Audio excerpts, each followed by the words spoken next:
wasiir dowlaha wasaaradda caafimaadka Soomaaliland mudane Maxamuud Aadan Jaamac ayaa maanta ka qayb galay xaflad lagu soo gabagabeeyay layliga dhakhaatiir wax ku bartay jaamacadaha Soomaaliland.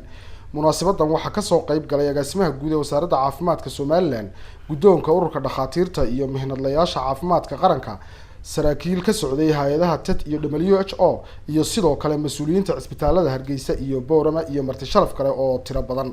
nuxurka xafladan ayaa ahaa xiritaanka layli muddo sanad ah u socday dhakhaatiir wax ku bartay jaamacadaha Camuud iyo Hargeysa kuwaas oo muddo 8 sanadood ku soo jiray kobcinta aqoontooda caafimaad iyagoo cisbitaalada waaweyn ee wadanka ku qaadanayay aqoon kororsi.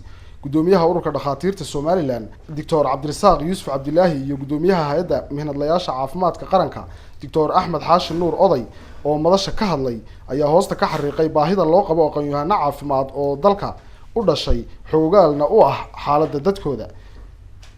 madaxa waaxda caafimaadka ee jaamacadda Camuud Dr. Ismaaciil Aaye iyo dhigiisa jaamacadda Hargeysa Dr. Diiriye Ismaaciil ayaa iyaguna ugu baaqay dhakhaatiirtan cusub inay aqoonta ay barteen ugu adeegaan bulshadooda. agaasimaha cisbitaalka guud ee Hargeysa Dr. Axmed Xaaji Cumar Askar iyo mas'uuliyiin ka socday hay'adaha TET iyo WHO ayaa iyaguna madashaasi ka hadlay. sidoo kale qaar ka mid ah dhakhaatiirta xafladan loo qabtay ayaa ballan qaaday inay si hufan oo daacada ugu shaqeyn doonaan dalkooda. agaasimaha guud ee wasaaradda caafimaadka ee Soomaaliland Saleebaan Jaamac Diiriye ayaa isna kelmado kooban ka jeediyay munaasabadan. waxaan kaloo halkan uga sheegayaa dhalinyaradaas dhakhaatiirta maanta dhamaysatay layligii loogu talagalay.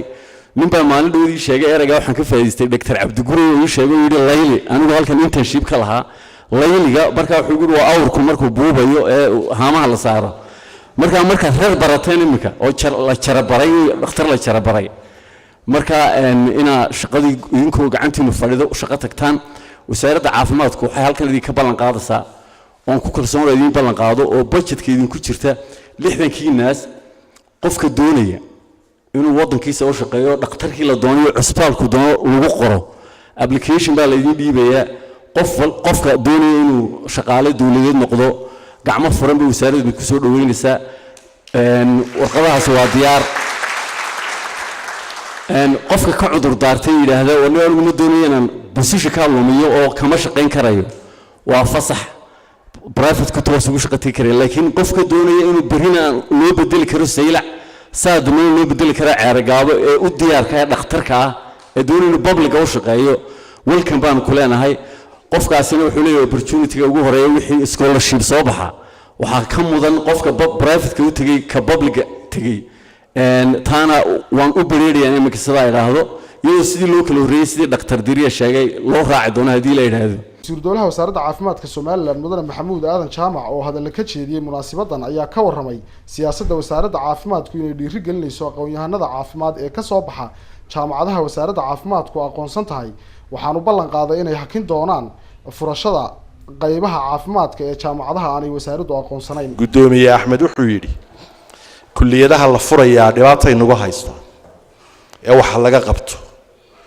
waxaan gudoomiyaha u sheegayaa wasaaradda wixii macquul ah ma diidno taana waan ugu ballan qaadaynaa ilaa uu ka gungaaro kuwa uu iminka ka shaqeynayo qaar kale ku soo deynmayno waananu isur taagaynaa taasi waa ballan aad iyo aad iyaan idinku mahadnaqayaa xilka iyo mas'uuliyadda aad qaadeen markaad doorateen inaad dhakhaatiir noqotaan wax badanna inaad dadkeena iyo dalkeenaba ku soo kordhinaysaan waan ku kalsoonahay duco iyo liilaafna waan idinku darayaa.